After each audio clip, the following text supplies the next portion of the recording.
What if the things holding you back isn't a lack of discipline or talent or time?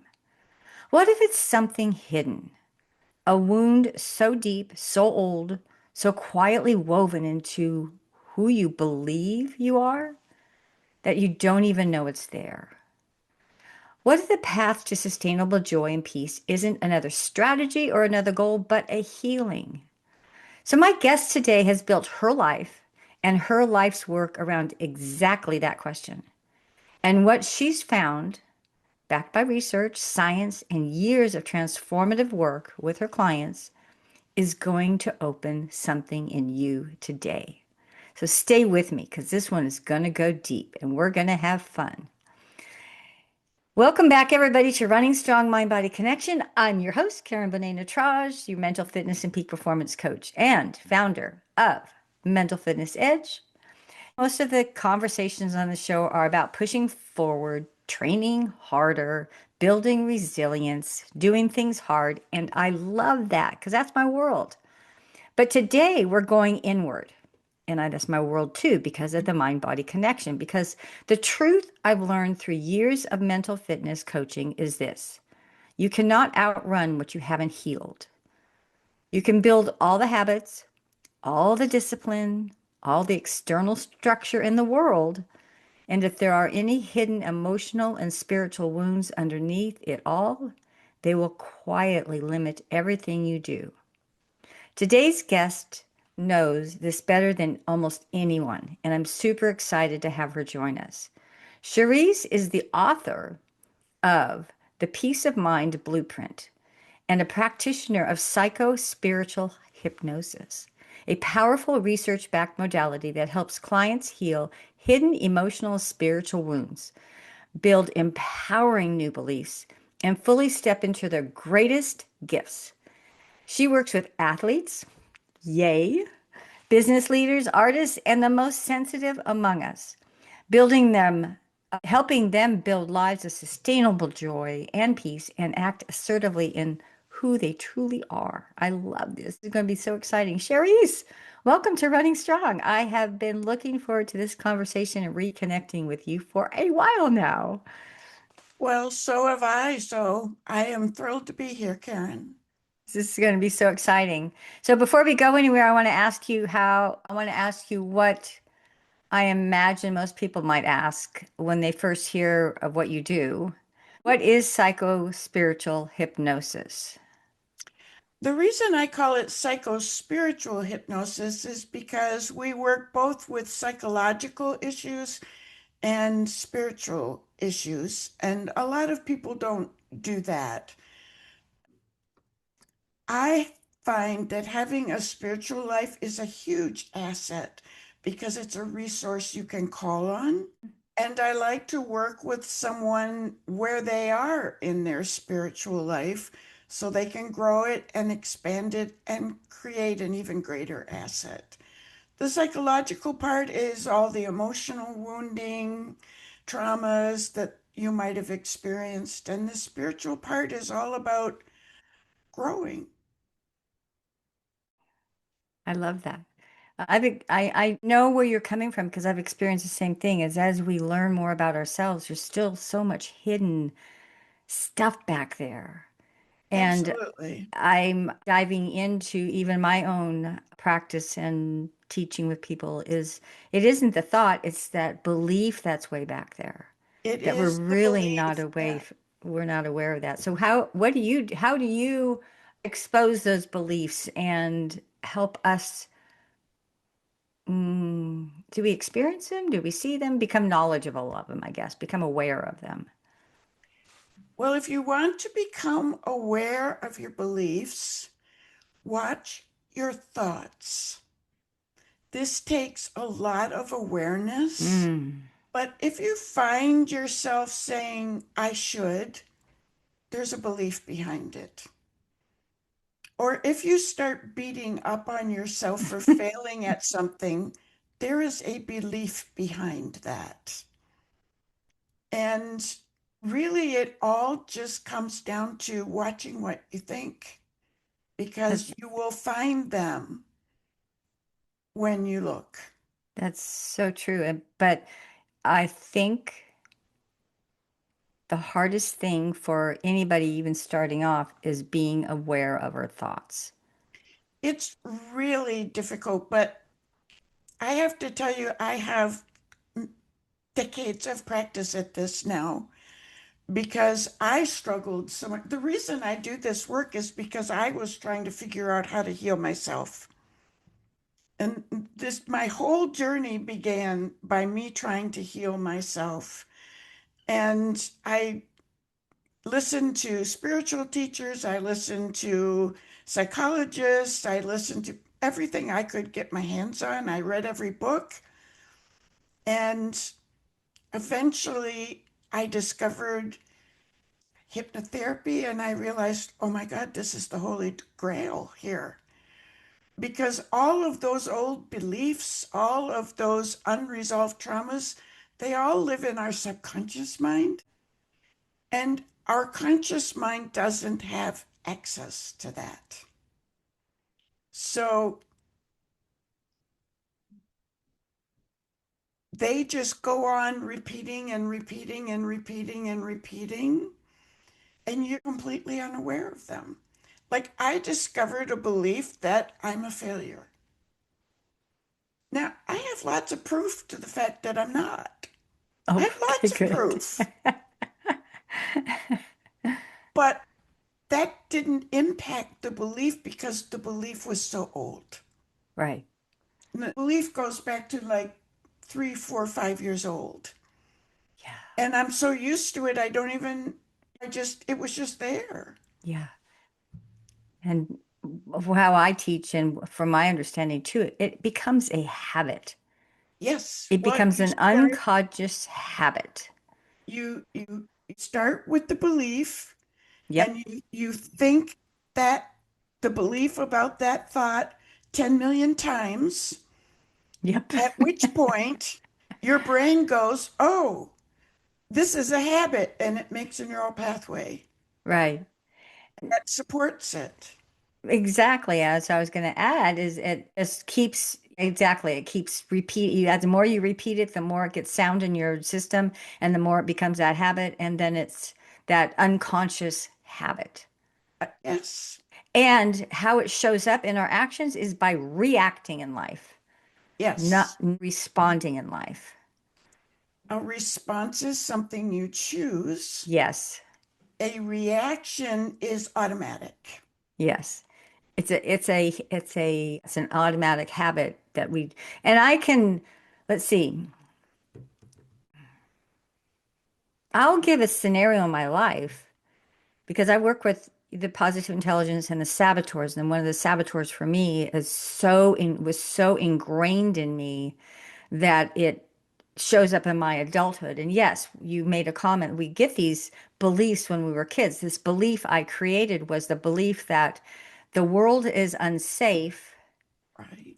and I can go in a place where everything can be perfect and beautiful and I feel that love and security. And so that perfect room, and of course it was purple, and the all my little dolls were in place and the bed was perfect, and it created that what every child is craving for is love and acceptance. And it created that pseudo love and acceptance.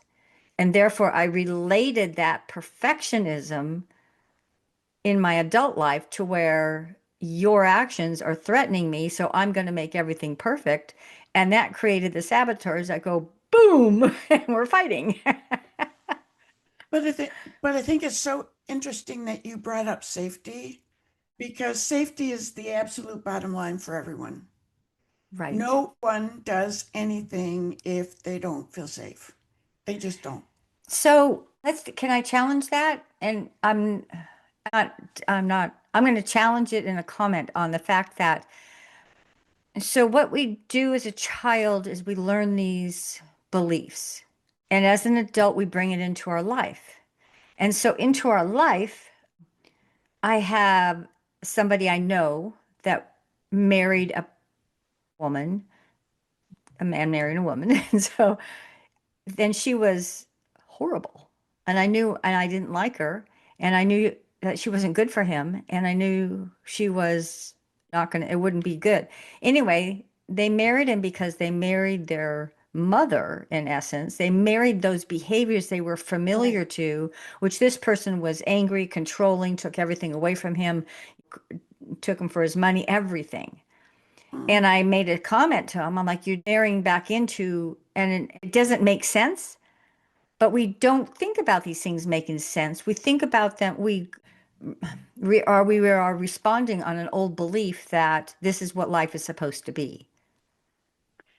Well, and there's another thing operating there too, Okay, which is the one big mistake that the subconscious mind makes is that it mistakes familiar for safety. Yes, so that's what I wanted to. That's what I was hoping that would Yes, come out of this. So because that an idea of I'm safe because those types of actions is what I'm familiar with. yes. And that's why it's so difficult to change because the opposite is also true. The unknown is therefore unsafe. So the unknown is a healthy, strong, loving relationship. Well, then you need to, if this man were my client and that was what he wanted, we would do a lot of visualizations about what does that healthy, kind, supportive, loving relationship look like? And Sure. most importantly, what does it feel like? Mm. Yep. Because you will forget many things, but you won't forget how you felt. Right. Exactly. And then that feeling becomes your guide. And plus, as the more you do those visualizations, the more familiar your subconscious mind becomes with it, and therefore it's no longer a threat. Yes. That's I really resonate. I'm resonating with this big time because it's exactly what, my own journey too. We do our journeys based upon our own desire to change and be more purposeful in life and ride our mission and why am I here and who am I Mm-hmm. messages. And I've been doing that. I've been doing this for a long time. And that's the exact thing is that if we don't, I heard this many times. You're saying it. I experience it. Joe Dispenza says it. All these leaders say it. And we think it, we think it, we think it. And you made a comment too. You read all these books. I did too. I had all these courses I went through. I did too. I did this. I did that. But it was all mental. And until I embodied that change, and I believe hypnosis may do this. Correct me if I'm wrong, but the belief won't change until you embody the new belief because Well, it's the body's chemistry that's moving all that, supports that so-called belief. well, the body is a direct reflection of the subconscious mind. Oh, perfect. You want to know what's going on in the subconscious mind, what's going on in your body. Right. That's true. That is so true. If your body is so sick, what's going on in your subconscious mind?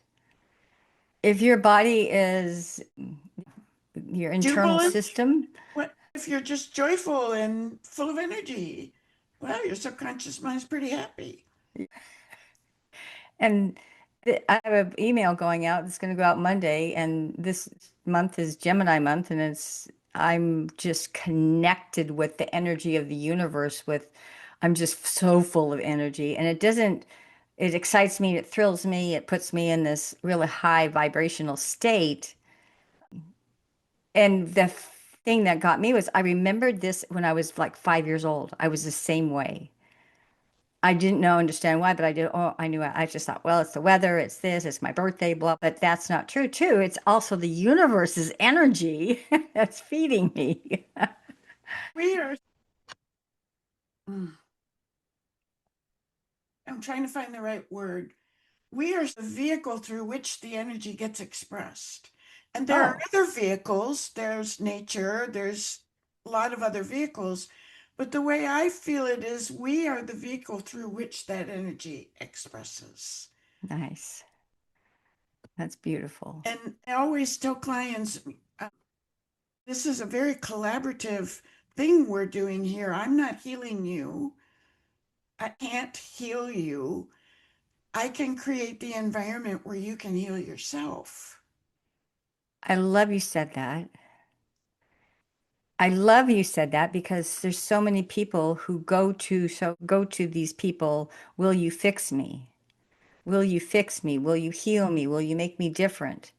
And that's a very true statement. And I hope people hear this because neither I, with my clients, neither you, neither anybody you might want to call a guru can fix you until you choose for Right. yourself to take They that into yourself. they can give you a vehicle for it. Yep, They can give you wisdom for it. They can hold your hand and be present for it.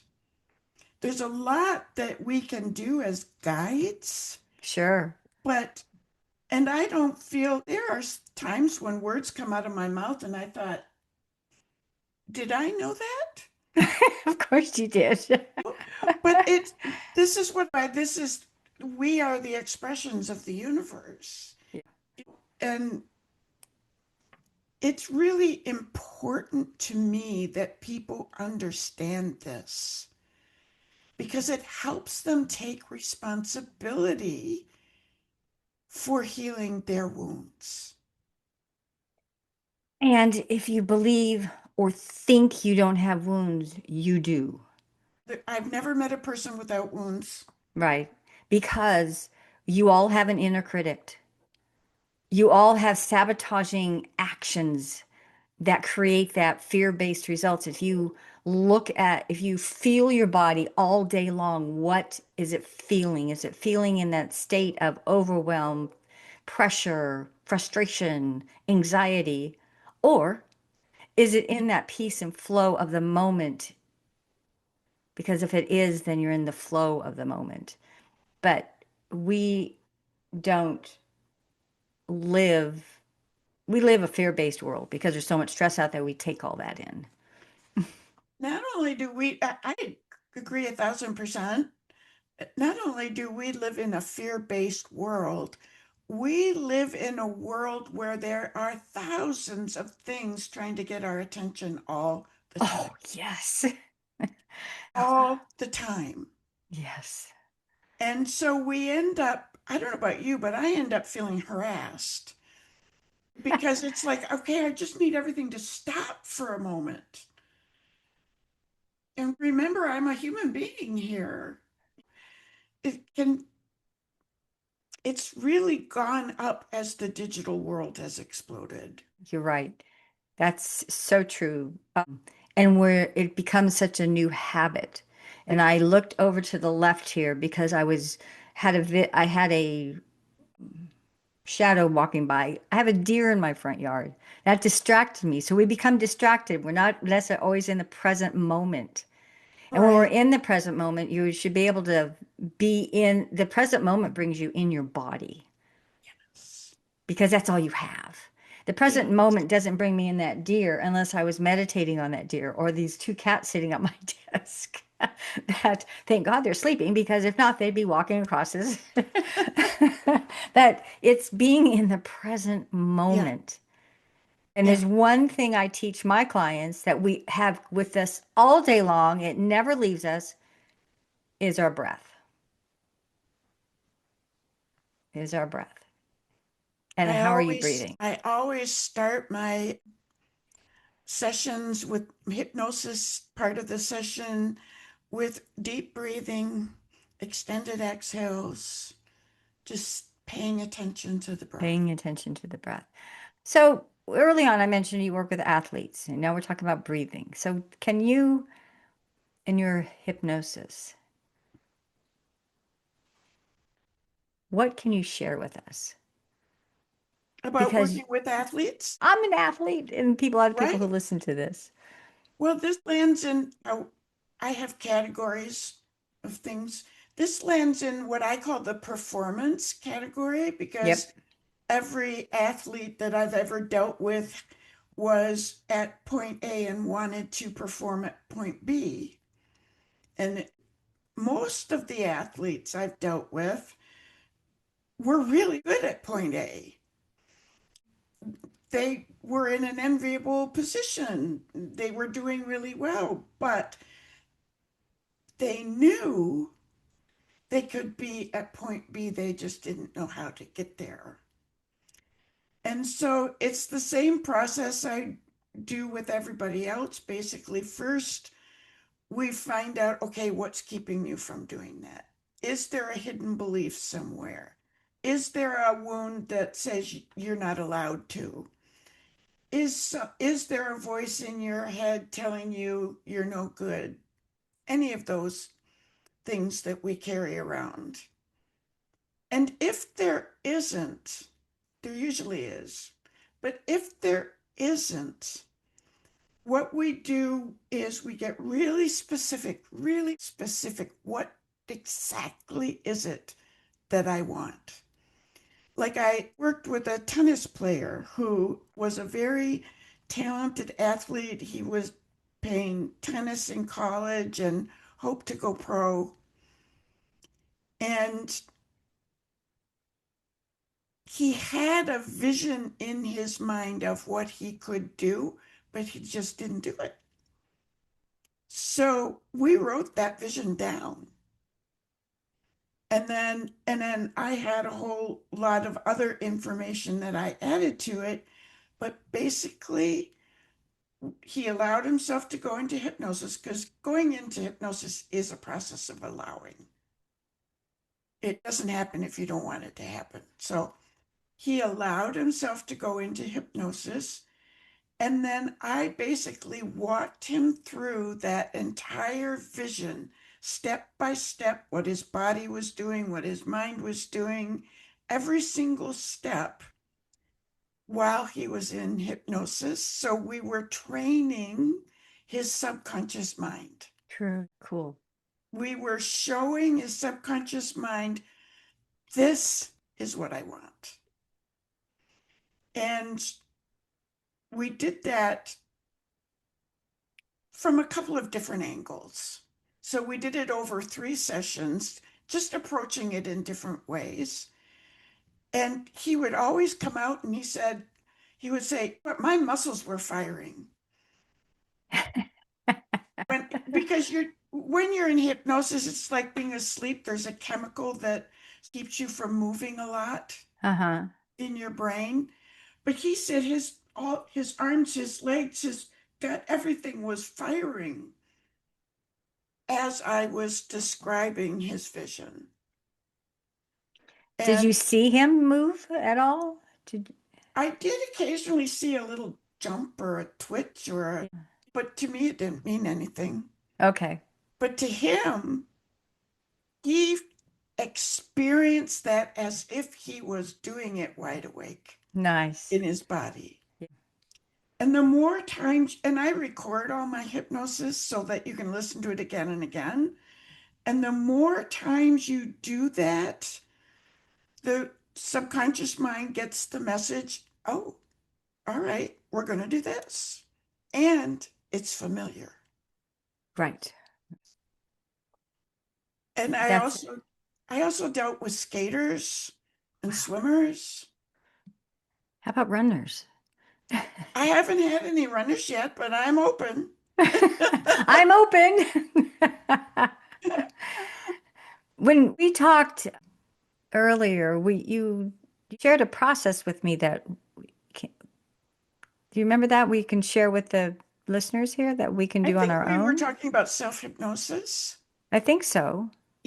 And you told me you had a breathing Oh, exercise you did that really relaxed you. And then I was just describing to you basically what I did with this tennis player. Visualize what you want happening exactly the way you want it. I think, and Or say affirmations. If you have oh, like a list of 30 affirmations, record those affirmations, do your breathing, listen to them.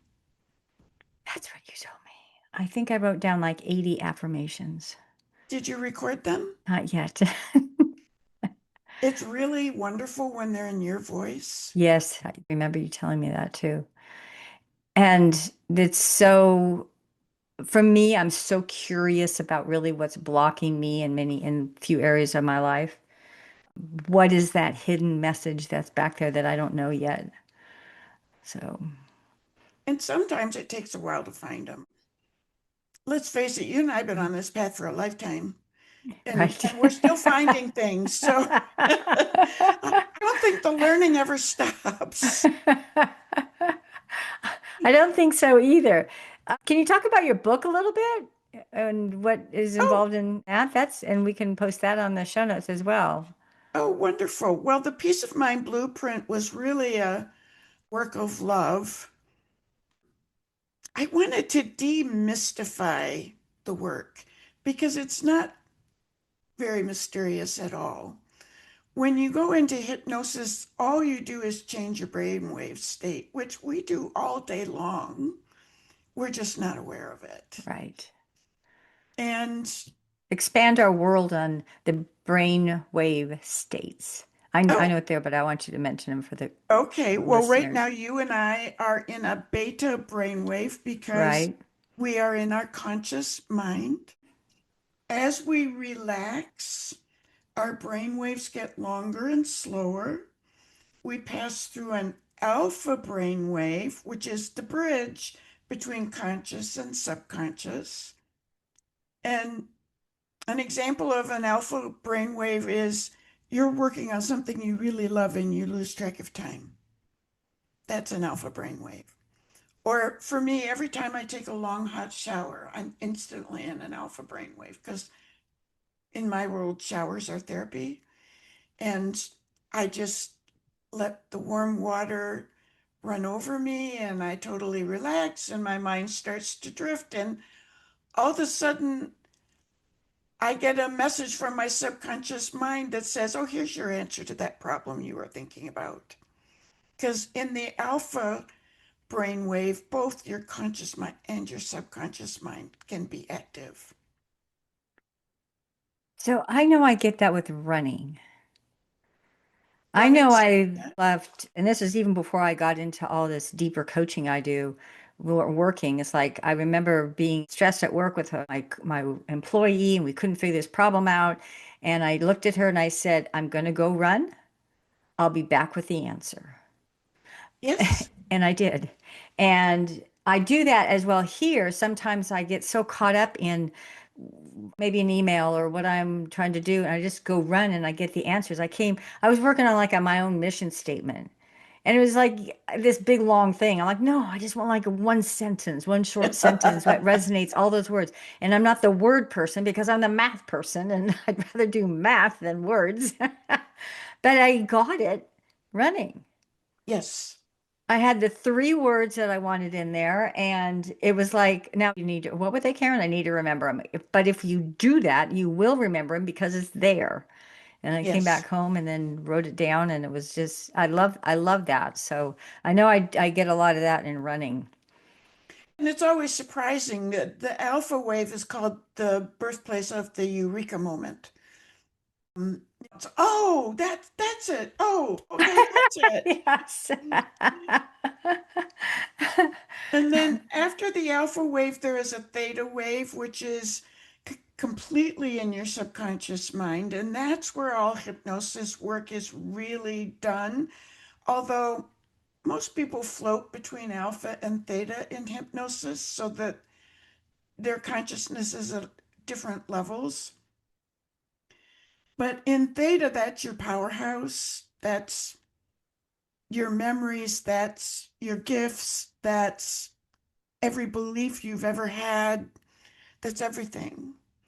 And in your subconscious mind, there is no time. So everything is current. That trauma that you had at 6, unless you've healed it, it's still current. Right. And It's not going back and reliving that moment. It's being in, and that's back again, being in the present moment. But that's a thing, that's a learning thing for me. Thank you for saying that, right, so opening that that door. it's like having a festering wound. you've got this wound and nobody's paid any attention to it, and so it's just festering. And any time that it can jump up and grab your attention, it will, at the most inconvenient times. Isn't that so? And and then delta is sleep. And delta, interestingly enough, is where all the body repair happens. Uh, they just want you out of the way. Just, we're going to repair your body here. And but when you dream, you come back up to theta. And then when you're done Hmm. with the dream, you go back to delta. So all night long, or whenever you're sleeping, you're dreaming in theta, which is processing your emotional, psychological life. And then you're sleeping so that your body can do its self-healing. So, can you, or does this work, and set a intention before you go to sleep on, I want to know this answer, or I want to release this, let it go. I don't may not need to know it. Can you set that, and will that happen when you're going between delta and theta? Yes, it will happen. I knew this even before I knew anything about hypnosis because I watched my dad do it over and over and over. He was from, for instance, he was from Britain and he was filling out some form and he needed his army number. And so that's exactly what he did. He set the intent to remember his army number. He went to sleep and he got up in the morning and he knew it. So I watched that happen over and over. But yes, it is very possible to release something. That's a little more active. I would chop that down, I think. To remember something, that should be pretty reliable, Okay. but to release something, I say that too because I've woken up. I haven't had this recent, but it was a while back. I think because I was going through a lot of deep personal stuff, transforming, and I woke up in the middle of the night with just this gut-wrenching fear, and I mm, had no answer for it. so you And you were trying to figure out what the fear was. yep, This was in your conscious mind. You woke up with this fear in I, your the, body. I could feel it in my body, and that's what woke me up. Oh, that's what woke you up. Yeah. Oh, well, the subconscious mind decided that you couldn't deal with this right now. So was it leaving it? Was No, it- it was waking you up. It was, no, now Oh, is not the right time. okay. I don't remember what that was, but interesting. And then other times as I move past that, other times I'm like, it's okay to release this and just let it go, and it will go away. When you're calm, when it's Hmm. just like, when you feel detached, like you're looking at it and going, I don't need this anymore, then it's easy. Then that's really easy. It's when you're reactive, that reactivity ties you to it. Which is fear-based. Yeah. Mhm. Do you do hypnosis on Zoom? Oh, I do. Okay. Most of my clients are on Zoom, and That's many of them are far away from me. So, Yeah, I've done Reiki on Zoom. have you? Yeah. Wow. It's energy, right?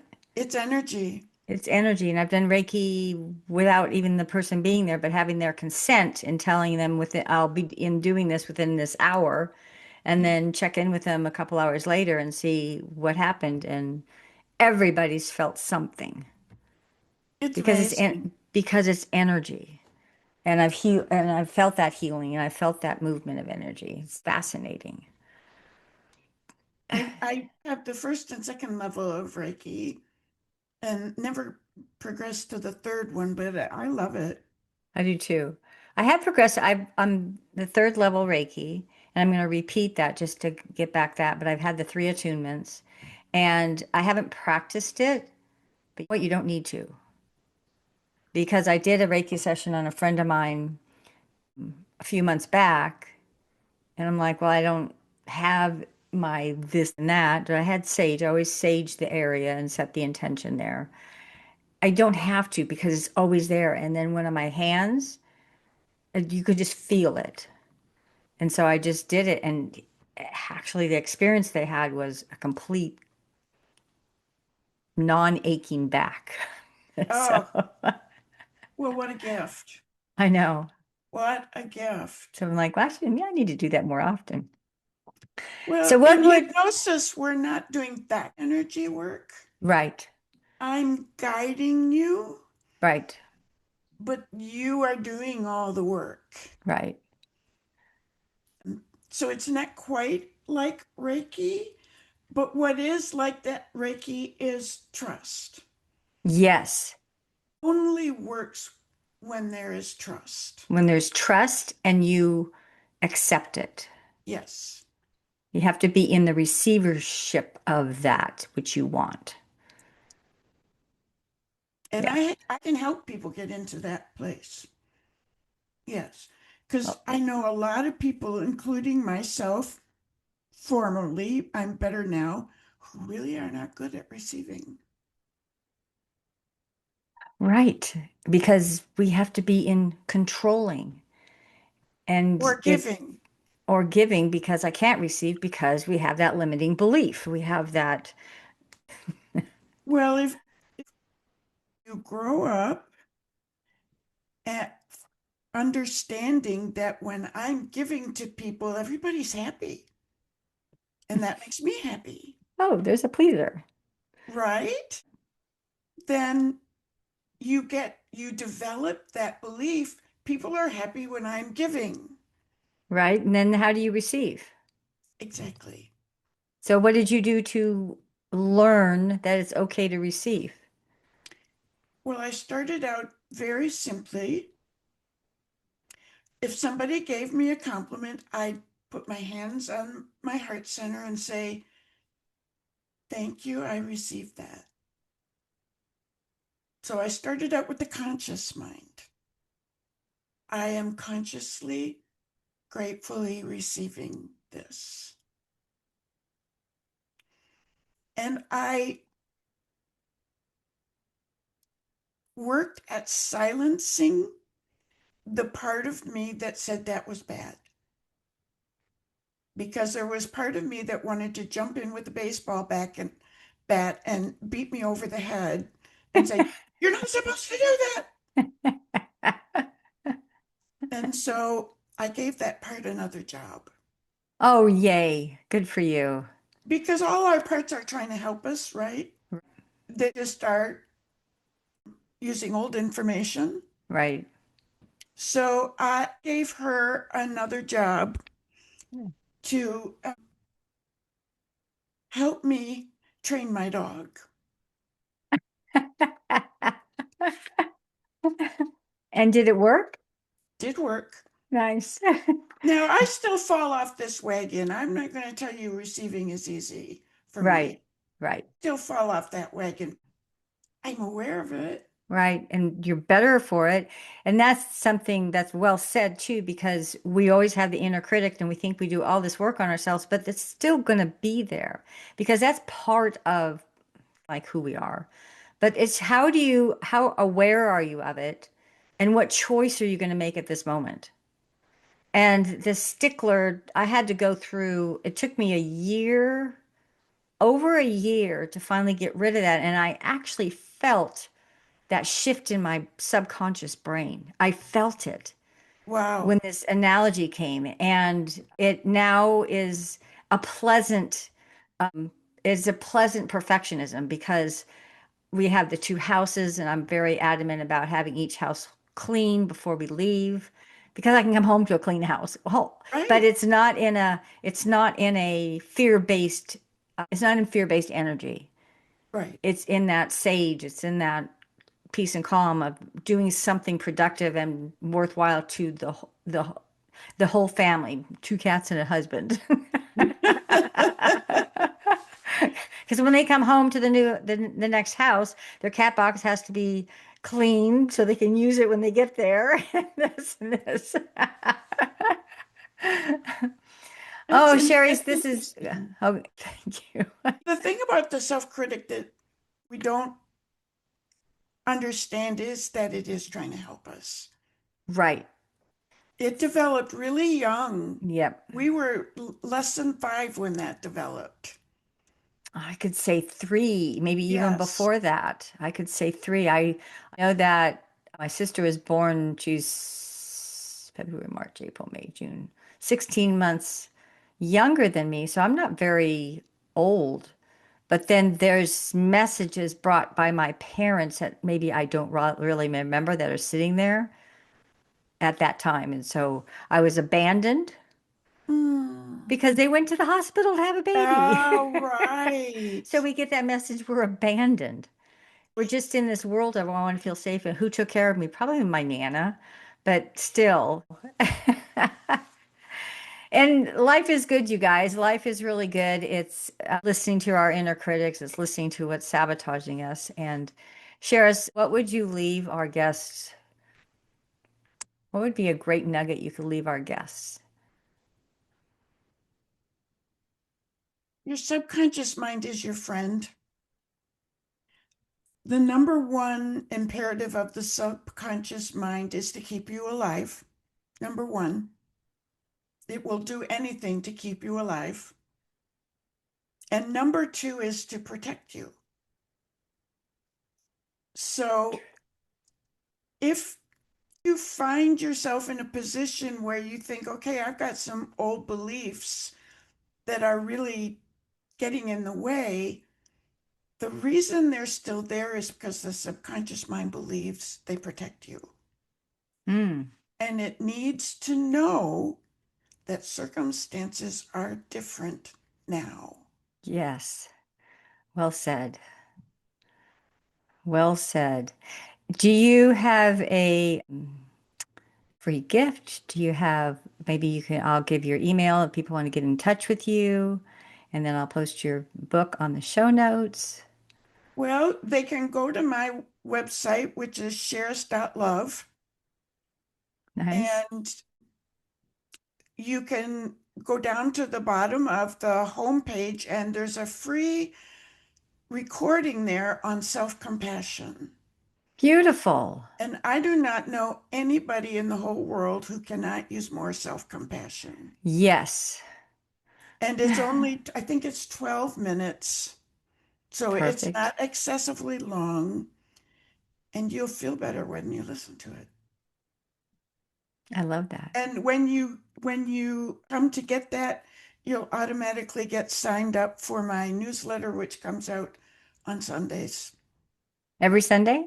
every Sunday at 9 o'clock Eastern Time. Beautiful.